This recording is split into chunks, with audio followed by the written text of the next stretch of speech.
Hello everyone, good evening. आज हम एक नया टॉपिक स्टार्ट करेंगे, that is increasing and decreasing function. Increasing and decreasing function में क्या है कि with the help of differentiation में कैसे पता करूं कि कौन सा फंक्शन कब इंक्रीज हो रहा है, कब डिक्रीज हो रहा है।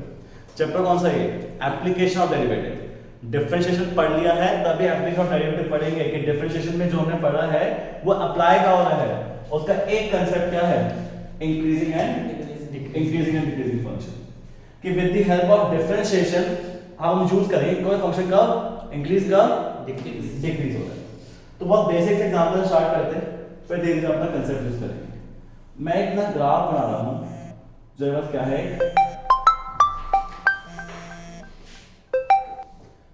मैं ग्राफ बना रहा हूं जो मेरे पास क्या है, एक क्वाड्रेटिक फंक्शन है। फंक्शन क्या है? fx = x²। ये मेरे पास एक बहुत बेसिक सा फंक्शन है। अब यार एक बात बता मुझे रोहन, x की वैल्यू जब -4 होगी तो क्या होगा? fx कितना हो जाएगा, मतलब y कितना होगा, x कितना होगा? 60। -3 पे 9, -2 पे 4, -1 पे 0 पे 0, तो छोड़ो। x की वैल्यू जब 1 होगी तो क्या होगा fx? 1 2 पे 4 3 पे 9 4 पे 16। अब ये दोनों कंसेप्ट को ग्राफ में जब मैं लेफ्ट टू राइट जा रहा हूं इधर से -4 -3 -2 -1, जब मैं लेफ्ट टू राइट जा रहा हूं इधर से तो मेरा fx की वैल्यू क्या होगी? डिक्रीज। मेरी fx की वैल्यू डिक्रीज होगी। तो ये मेरा फंक्शन यहां पर क्या हो रहा है? डिक्रीज। और जब मैं लेफ्ट टू राइट यहां मूव कर रहा हूं right hand side of my graph, तो मेरे fx की वैल्यू क्या हो रही है? इंक्रीज। तो ये मेरा क्या है? Increasing function. ये लेफ्ट राइट में डिक्रीजिंग फंक्शन है क्योंकि fx डिक्रीज हो रहा है, राइट साइड में इंक्रीजिंग फंक्शन है, fx क्या हो रहा है? इंक्रीज हो रहा है। तो इसको मैं रिमार्क में लिख रहा हूं कि जी अगर x इंक्रीज होता है एंड fx डिक्रीज होता है तो वो फंक्शन कौन सा है? डिक्रीज। अगर x इंक्रीज होता है fx डिक्रीज होता है, fx भी इंक्रीज होता है, सॉरी fx भी इंक्रीज होता है, तो वो फंक्शन कौन सा है? Increase function. ये तो बेसिक कांसेप्ट था कि हम एक ग्राफ को देख के कैसा पता करें कि कौन फंक्शन कब डिक्रीज हो रहा है, कौन सा फंक्शन कब इंक्रीज हो रहा है। अब अगर हम ये तो ग्राफ था, सिंपल सा फंक्शन था, fx = x का क्वाड्रेटिक फंक्शन था, क्वाड्रेटिक फंक्शन हमें देखा हुआ है। बट ऐसे भी बहुत सारे फंक्शन आएंगे जो हमें नहीं आते ड्रॉ करने। ऐसे बहुत सारे फंक्शन आएंगे जो हमें ड्रॉ करने आते ही नहीं। तो उन फंक्शन के साथ मैं क्या करूं? उन फंक्शन के साथ मुझे कांसेप्ट यूज कैसे करना पड़ेगा? डिफरेंशिएशन का या डेरिवेटिव का। तो एक बात तो आ जाओ, अब हम क्या करेंगे, with the help of derivative ये बात देखेंगे कि कौन सा फंक्शन कब इंक्रीज होता है, कब फंक्शन डिक्रीज होता है। क्योंकि तो बहुत सिंपल कांसेप्ट था, तो ग्राफ का पता, ग्राफ को देख के भी जज कर सकता हूं। बट हमेशा ऐसा फंक्शन थोड़ी आएगा, फंक्शन आ गया x + 2 का क्यूब ex + 5 की पावर x, मुझे बताओ ये फंक्शन कब इंक्रीज होगा, कब डिक्रीज होगा? अरे तो बता ही नहीं पाऊंगा ना मैं। विद द हेल्प ऑफ मैं डिफरेंशिएशन बताऊंगा कि ये फंक्शन भी कब इंक्रीज होते हैं, कब डिक्रीज होते हैं। तो अब डिफरेंशिएशन का कंसेप्ट है वो भी यूज करने से पहले क्लास के अंदर छोटा कंसेप्ट यूज करेंगे स्ट्रेट लाइंस का। पहले बोले क्या कंसेप्ट है यार, मेरे पास ना एक कंसेप्ट है क्लास के अंदर स्लोप का। हमारे पास स्ट्रेट लाइन या तो ऐसे बनेगी, ये एक स्ट्रेट लाइन ऐसे बनेगी, मैं कह रहा हूं स्ट्रेट लाइन मेरी ऐसे बनेगी। जब ये स्ट्रेट लाइन ऐसे बनेगी तो उस लाइन का थीटा ये होगा, theta is the angle from x axis to my line. तो जो उसका स्लोप होता है किसी भी स्ट्रेट लाइन का वो क्या होता है? tan theta. और जब ये मेरा थीटा है, और हमें एक बात पता है क्लास 11 में कि ये थीटा कैसा है? एक्यूट है। तो tan थीटा भी अगर tan 90 से जब कम होता है कैसा होता है? फर्स्ट क्वाड्रेंट में पॉजिटिव। तो tan थीटा क्या होगा? पॉजिटिव। और यार ये tan थीटा लाइन का क्या होता है? स्लोप। तो मेरी स्लोप क्या है इधर? पॉजिटिव। अगर tan थीटा जब ऐसा बनेगा तो थीटा कैसा है? ये less than 0, greater than 90, obtuse angle है। ये लेस देन, ये था 0 से 90 के बीच में एक्यूट एंगल। अच्छा तो वेल ये हमारा क्या था? थीटा ग्रेटर 90 है, ऑब्ट्यूज एंगल। और जब ऑब्ट्यूज एंगल है तो जो मेरा स्लोप क्या है? tan थीटा 90 से बड़ा है, और सेकंड क्वाड्रेंट में tan कैसा होता है? नेगेटिव। तो हमारा स्लोप भी क्या आएगा? नेगेटिव। स्लोप मेजर करता है tan थीटा हमारा, ये हमारा थर्ड पार्ट है। तो इसमें एंगल तो बनेगा ही, इसमें एंगल तो बना ही नहीं, तो लाइन को टच ही नहीं कर रहा। तो इसमें थीटा कितना है? 0 अगर थीटा 0 तो tan 0 कितना होता है 0 तो स्लोप भी कितना हो गया 0 स्लोप भी 0 हो गया। ये तीन छोटे छोटे कंसेप्ट क्लियर है क्लास लेवल पे Yes. यही अब यूज करेंगे हम अपने टॉपिक में।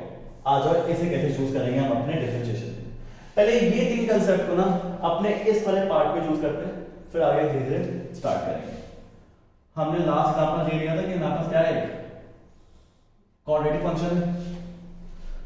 क्वाड्रेटिक फंक्शन के टेंजेंट कैसे बनेंगे, एक हमारे पास टेंजेंट बन जाएगा, मैं यहां टेंजेंट बना रहा हूं इस साइड से, 1 सेकेंड, थोड़ा ढंग से, 1 सेकेंड, इसका टेंजेंट बना रहा हूं मैं ये, यहां से टच होकर लाइन जा रही है। अगर टेंजेंट ऐसा बन रहा है तो ये कौन सा बन रहा है, फर्स्ट सेकंड या थर्ड, सेकंड सेकंड, मतलब जो ये लाइन है इसका स्लोप कैसा होगा, नेगेटिव इसका स्लोप नेगेटिव है, ये बात तो पता चल गई। लेफ्ट हैंड साइड का स्लोप क्या है, नेगेटिव नेगेटिव है। अगर मैं यहां से लाइन टेंजेंट बनाता हूं तो इसका स्लोप कैसा होगा, फर्स्ट सेकंड या थर्ड, फर्स्ट तो अगर यहां बन रहा है लाइन ऐसे बन रही है तो इसका स्लोप कैसा होगा, पॉजिटिव तो स्लोप क्या है, पॉजिटिव है। यार ये बात हमें पता थी कि जब मैं लेफ्ट साइड से देखा था, लेफ्ट साइड कैसा डिक्रीजिंग फंक्शन था, राइट साइड कैसा था, इंक्रीजिंग फंक्शन था। तो मैं इन दोनों कांसेप्ट को मिक्स करके एक चीज बता रहा हूं कि जब मेरा स्लोप नेगेटिव है तो वो क्या है, डिक्रीजिंग डिक्रीजिंग फंक्शन, और जब मेरा स्लोप पॉजिटिव है वो क्या है, इंक्रीजिंग यहां तक कोई डाउट, नो तो स्लोप नेगेटिव तो क्या डिक्रीजिंग फंक्शन, स्लोप पॉजिटिव तो क्या इंक्रीजिंग फंक्शन डिफरेंशिएशन अभी भी नहीं है। टॉपिक क्या है, एप्लीकेशन ऑफ डेरिवेटिव चैप्टर का नाम है, डिफरेंशिएशन यूज करके इंक्रीजिंग डिक्रीजिंग बताना है। डिफरेंशिएशन क्या कैसे आएगी, अरे स्लोप को क्या कहते हैं हम, डिफरेंशिएट स्लोप भी तो मेरे डेरिवेटिव्स होते हैं किसी भी फंक्शन के, ये जो स्लोप है यही तो मेरे किसी फंक्शन की क्या है, डेरिवेटिव। तो अगर डेरिवेटिव नेगेटिव तो डिक्रीजिंग फंक्शन, डेरिवेटिव पॉजिटिव तो इंक्रीजिंग तो फंक्शन अब मुझे क्या करना है, किसी भी फंक्शन का डेरिवेटिव निकालना है, डेरिवेटिव निकालने का मतलब उसकी स्लोप अगर पॉजिटिव आ रही है तो इंक्रीजिंग स्लोप अगर नेगेटिव आ रही है तो डिक्रीजिंग तो ये बात हमें बस देखनी थी। अब एक छोटा सा कंसेप्ट और, अगर लाइन यहां से पास हो रही है, मैं कलर चेंज कर देता हूं, अगर लाइन मेरी यहां से पास हो रही है, आओ देखो यहां से इसको टच करके पास हो रही है, मतलब ये ऐसा बन रहा है, इसका स्लोप क्या है, 0 तो मतलब स्लोप अगर 0 है या पैरेलल टू x एक्सिस है तो वो कैसा फंक्शन है, ना ही वो इंक्रीज हो रहा है, नाइदर इंक्रीजिंग नॉर डिक्रीजिंग ये तीन टॉपिक क्लियर है। Yes Yes. मतलब यार फंक्शन अगर नेगेटिव आ रहा है तो डिक्रीजिंग, पॉजिटिव तो, इंक्रीजिंग और कुछ नहीं, जीरो आ रहा है, neither increasing Neither nor decreasing decreasing. ये तीन बातें क्लियर है। yes sir Yes. अब मैं यार हमें ना तो थोड़ी ना क्लास अपना यूज करते हैं, बुक का कंसेप्ट यूज करते हैं, बुक में चीजें बताई है, स्ट्रिक्टली इंक्रीजिंग और इंक्रीजिंग क्या होता है। तो डिफरेंशिएट करते हैं कि हमारे दो टॉपिक्स के बीच में, लेकिन स्ट्रिक्टली इंक्रीजिंग क्या होता है और इंक्रीजिंग क्या होता है। Strictly increasing functions and only increasing function, इन दो टॉपिक को देखो। अब यदि आप ग्राफ देखेंगे, मैंने ग्राफ बनाया स्ट्रिक्टली इंक्रीजिंग और इंक्रीजिंग का, ये एक ग्राफ बनाया मैंने और ये भी एक ग्राफ बनाया मैंने, दोनों ये नॉर्मल ग्राफ है, किसी चीज से ग्राफ लगता है, मुझे कुछ ऐसा नहीं है। अब इस चीज में कुछ मुझे ये देखना है कि नॉर्मल ग्राफ है, किस चीज से ग्राफ है, हमें ये चीज इंपॉर्टेंट नहीं है। अच्छा इस ग्राफ को मैं एक चीज देखो, तो मैंने कहा था कि ग्राफ के ऊपर कोई भी स्लोप बनेगा और स्लोप पॉजिटिव है तो इंक्रीजिंग, स्लोप नेगेटिव है तो डिक्रीजिंग। या पहले इस ग्राफ को देखो, ये ग्राफ का मैं कहीं भी स्लोप बना दूं, कहीं भी जहां तुम कहोगे मैं वहां स्लोप बना दूंगा, हमेशा हमारी ये लाइन आएगी, yes तो sir मतलब स्लोप कैसा आएगा इसका, positive कहीं भी बना दूं, ये नहीं किसी एक पॉइंट पे बनाओ सर, आप इस पे इनफिनिट नंबर ऑफ टेंजेंट बनाओ, जहां भी बनाओगे स्लोप कैसा आएगा, positive तो ये होते हैं strictly increasing function. Strictly increasing function होता है जब f dash x is always greater than 0, always greater than 0। तो फिर इंक्रीजिंग फंक्शन क्या है, अब देखो मैं ये एक लीनियर फंक्शन है, तो लीनियर फंक्शन के लिए मुझे स्लोप नहीं, वो लीनियर फंक्शन है, स्लोप ही काम करेगा।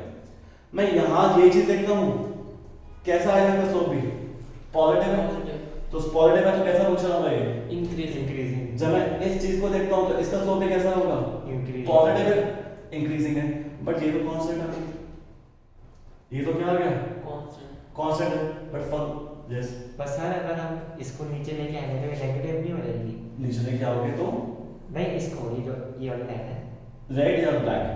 ये बीच वाली। ये हाँ, इसको अगर नीचे जाएगी तो नेगेटिव नहीं ये होगा। एक्चुअली कांस्टेंट है, ये हमारा फंक्शन क्या है, कांस्टेंट है। फिर ना एक बार ध्यान देख, एक बार फिर ध्यान से देख, लाइन कुछ ऐसे बन रही है, ऐसे बन रही है, ये constant parallel to x axis बन रही है। ये वाला स्लोप मेरा क्या होगा हमेशा? पॉजिटिव। ये वाला स्लोप मेरा क्या होगा विपुल? पॉजिटिव। जब विपुल यार वो तो ठीक है, पर जब विपुल मैं इस चीज की बात करूंगा, इस लाइन की, इस लाइन का स्लोप ये है, ये का स्लोप क्या होगा? Zero. Constant that is slope is zero, parallel to x axis को थीटा बनता नहीं, अभी देखा है। तो ये भी इंक्रीजिंग फंक्शन है, क्योंकि ये भी क्या हो रहा है, बढ़ रहा है। ये है तो इंक्रीजिंग फंक्शन, बट इसमें क्या होगा, f डैश x ना ग्रेटर देन भी जीरो होगा, तुम देख सकते हो स्लोप पॉजिटिव है, एंड इक्वल टू भी जीरो होगा।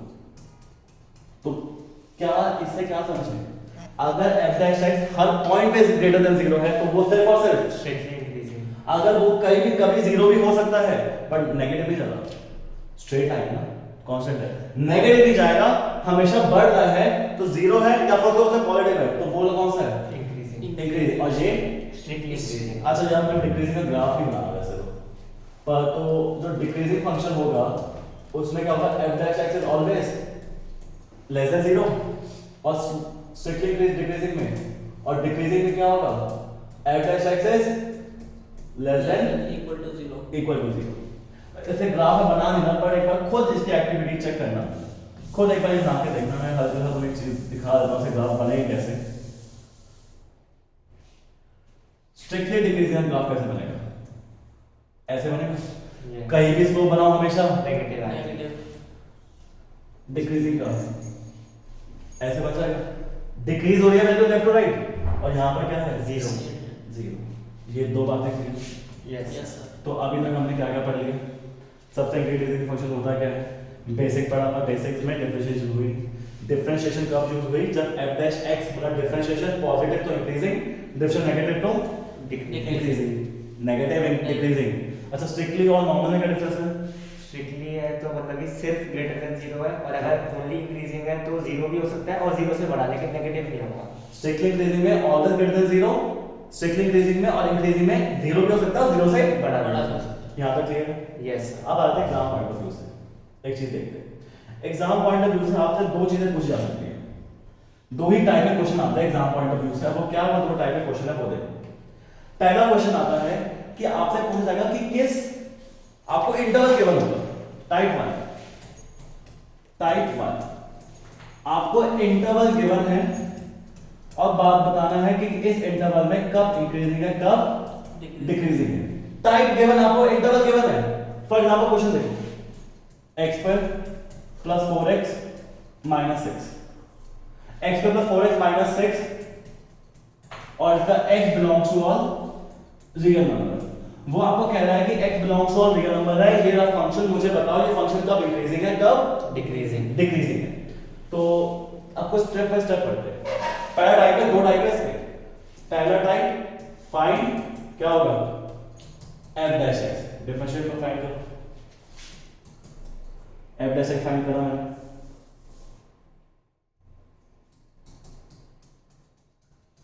f डैश x कितना आएगा, तो 2x + 4। अब ये तो आ गया स्लोप।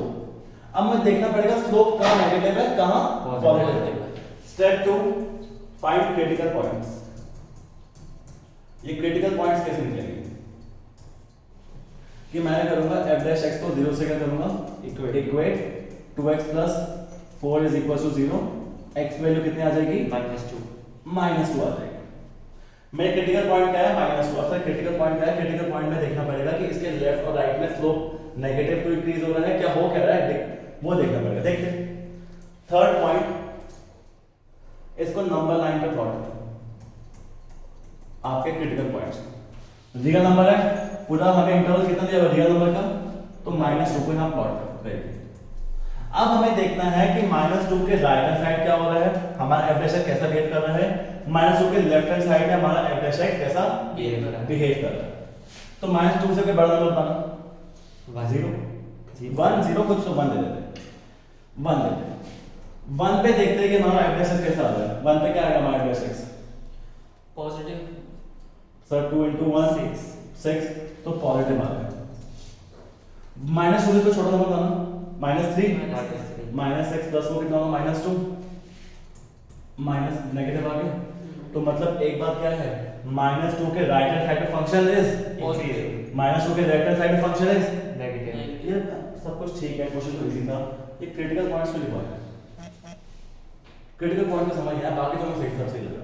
यार क्रिटिकल पॉइंट्स का मतलब क्या है, देखो ये हमारा ग्राफ था, क्रिटिकल पॉइंट का मतलब है कब फंक्शन क्या था, जीरो।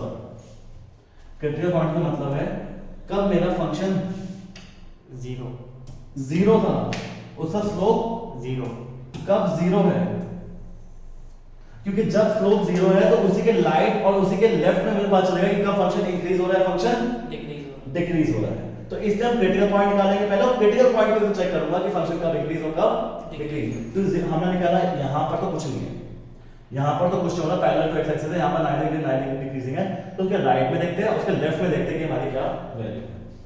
पहला पॉइंट एफ डैश है, दूसरा पॉइंट क्रिटिकल पॉइंट, तीसरा जो भी आपको इंटरवल दिया होगा, जैसे मुझे इंटरवल था ऑल रियल नंबर्स का, नंबर लाइन पे प्लॉट करो, देखो उसके राइट और लेफ्ट में क्या हो रहा है। तो ये तो हो गए फर्स्ट टाइप के क्वेश्चन। कोई बात नो सर, इसको लिख कह सकते हो, -2 से इंफिनिटी पे इंक्रीजिंग, -2 0 से -इंफिनिटी से -2 तक डिक्रीजिंग। यहां तक करो। Strictly increasing. अब स्ट्रिक्टली इंक्रीजिंग कैसे करते बताओ तो फिर। यहां पर अब देखो, 1 सेकेंड सॉरी, अगर सर स्ट्रिक्टली इंक्रीजिंग होता तो यार स्ट्रिक्टली इंक्रीजिंग में क्या होता है, मुझे जीरो भी इंक्लूड करना है, ग्रेटर इक्वल टू जीरो। -2 पे क्या होता है, -2 से इंफिनिटी तक इंक्रीज हो रहा है, पर -2 के आगे मैंने ओपन ब्रैकेट डाला, ओपन ब्रैकेट का मतलब मतलब माइनस में इंक्लूड नहीं हो रहा। बट अगर मुझे स्ट्रिक्टली मुझे क्या दिखाना है, इंक्रीज, ये तो मैंने क्या दिखाया था, इंक्रीजिंग, इंक्रीजिंग। और ये स्ट्रिक्टली इंक्रीजिंग था, ये स्ट्रिक्टली इंक्रीजिंग था अभी, और ये स्ट्रिक्टली डिक्रीजिंग। क्यों? क्योंकि मैंने देखा -2 से इंफिनिटी लिया, और मैंने कहा यहां से -2 इंक्लूड मत करो, -2 से आगे जितना चलते रहोगे आपका फंक्शन क्या है, पॉजिटिव। बट जब मैं -2 को भी इंक्लूड कर लूंगा ट्रिपल, तो मेरे पास जीरो भी आ जाएगा, यस सर। तो ये और जब जीरो भी आ जाएगा तो तो फिर ये इंक्रीजिंग फंक्शन, और जहां पर -2 को जब मैं इंक्लूड कर लूंगा तो ये स्ट्रिक्टली नहीं रह जाएगा, ये सिर्फ कैसा फंक्शन रह जाएगा, decreasing function. Decreasing. Decreasing function रह जाएगा, क्योंकि अब मैं जीरो वाले कोऑर्डिनेट को भी इंक्लूड कर रहा हूं। पहले टाइप का क्वेश्चन ये क्लियर है? यस सर, पक्का जी? यस। अब एक छोटा सा एग्जांपल और, अब इंटरवल फाइंड करेंगे। अब नेक्स्ट क्या है, इंटरवल फाइंड। एक सेकंड, अच्छा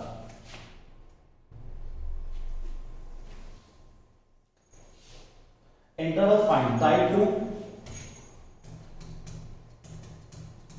अब पहला टाइप था कि इंटरवल गिवन था, रियल नंबर लाइन गिवन थी, प्लॉट करा, देखा। टाइप 2 क्या है, टाइप 2 में आपको चेक करना है कि जी इंटरवल आपको निकालना है, और बहुत बेसिक सा बहुत अच्छा एग्जांपल लेते हैं, fx is equal to sin x। मुझे चेक करना है कि ये किस इंटरवल में इंक्रीज हो रहा है, इंटरवल गिवन था पहले, अब इंटरवल गिवन नहीं है, मुझे चेक करना है किस इंटरवल में इंक्रीज हो रहा है, किस इंटरवल में ये डिक्रीज डिक्रीज हो रहा है। आज f डैश x कितना होगा, cos x। cos x होगा, यहां तक फिर नो सर, यहां तक क्लियर। अब cos x किस इंटरवल में इंक्रीज होता है, किस इंटरवल में डिक्रीज होता है, cos x किस इंटरवल में इंक्रीज होता है। पहले मैं बात करता हूं 0 से π/2 की, 0 से π/2 की, 0 से π/2 कब इंक्रीज कब डिक्रीज, इंक्रीज। फर्स्ट क्वाड्रेंट है, फर्स्ट क्वाड्रेंट में आंसर क्या होता है, पॉजिटिव। पॉजिटिव होता है, पॉजिटिव है, स्लो पॉजिटिव है, स्लो पॉजिटिव तो मतलब इंक्रीजिंग। या π/2 से पाई के बीच में क्या होगा, नेगेटिव। नेगेटिव। क्योंकि सेकंड क्वाड्रेंट में हमारा क्या होता है, नेगेटिव। नेगेटिव। या पाई से 3π/2 क्या होगा, नेगेटिव। नेगेटिव। थर्ड क्वाड्रेंट में भी cos x हमारा स्लोप, नेगेटिव। या 3π/2 से लास्ट π/2 पे क्या होगा, 2π। 2π से 2π पे क्या होगा, पॉजिटिव। फोर्थ क्वाड्रेंट में हमारा cos x क्या होता है, पॉजिटिव। पॉजिटिव होता है। ये बात मैं ग्राफ से भी देख सकता हूं, ये छोटी सी बात मैं ग्राफ में देख लेता हूँ। Pi by 6, pi by 6, 6 pi by 4, pi by 3, pi by 2, pi 3 pi by 2 and 2 पाई। या पाई बाय 6 की वैल्यू क्या होती है? पाई बाय 6 की cos पाई बाय 6 की वैल्यू क्या होती है? cos 30 √3/2 √3/2। cos पहले 0 कितना होता है? cos 0 कितना होता है? 1 तो cos 0 होता है हमारा 1। cos pi bye 6 3 pi by 2 √3/2 √3/2 मतलब 1 से छोटा छोटा पाई बाय 4 1 बाय √2 √3/2 से भी छोटा। पाई बाय 3 मतलब cos pi by 3 1 by 2 1 by √2 से भी छोटा। पाई बाय 2 मतलब cos pi by 2 0 0। cos pi मतलब cos पाई की वैल्यू -1 -1 cos 3 पाई बाय 2 की वैल्यू हर y एक्सिस पे cos कैसा होता है? हर y एक्सिस पे 0। पाई by 2 3 pi by 2 5 pi by 2 हमेशा 0। और cos 2 पाई कितना होगा? वापस से 1 1। तो मेरा जो ग्राफ बनना है वो कुछ रफ ग्राफ कुछ नहीं सकते वन है ना, तो यहाँ पर सॉरी cos 2 पाई पे 1। तो जो मेरा रफ ग्राफ कुछ बन रहा है कुछ ऐसे बन रहा है। और ये बात जो मैंने इंटरवल्स निकाले हैं मैं यहाँ से वेरीफाई कर सकता हूँ। देखना एक बार 0 से पाई बाय 2 फर्स्ट क्वाड्रेंट के बीच में कैसा था? स्लोप भी पॉजिटिव। पाई बाय 2 से पाई के बीच में सेकंड क्वाड्रेंट में कैसा आ रहा है मेरा ग्राफ? नेगेटिव 0 से। पाई बाय 3 से 3 पाई बाय 2 पाई से 3 पाई बाय 2 थर्ड क्वाड्रेंट मेरा ग्राफ भी अभी भी कैसा है? Negative but pi 3 pi by 2 से 2 पाई कैसा लगा मेरा ग्राफ? पॉजिटिव। तो ये हमारे में जरूरत नहीं थी इसकी एग्जाम में बनाने की कोई जरूरत नहीं है इसे, बट इसे देखो ये हमारे क्या आ गए इंटरवल्स। अब एक छोटा सा काम करते हैं, 2-3 क्वेश्चन करते हैं लास्ट बोर्ड्स के एंड अपनी वीडियो एंड करते हैं। Okay yes